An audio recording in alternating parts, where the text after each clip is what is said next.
Nagain na ng petisyon sa Korte Suprema sina Davao City 3rd District Representative Isidro Lungab at dating Executive Secretary Vic Rodriguez para ipawalang bisa ang 6.326 trillion pesos na national budget. Ayon kina Ungab at Rodriguez, labag sa saligang batas ang pagkakaroon ng mga blanco sa Bicameral Conference Committee report na pinagbatayan ng 2025 General Appropriations Act o GAA. Pinasasagot sa petisyon sina House Speaker Martin Romualdez, Senate President Chisa Escudero at Executive Secretary Lucas Bersamin. Sabi naman ni Bersamin, hindi pa siya nabibigyan ng kopya ng petisyon. Si Romualdez, pag-aaralan pa raw ang petisyon.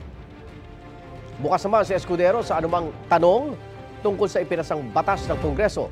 Pagkakataon din daw ito para makilahok ang Korte Suprema sa mga issue sa national budget.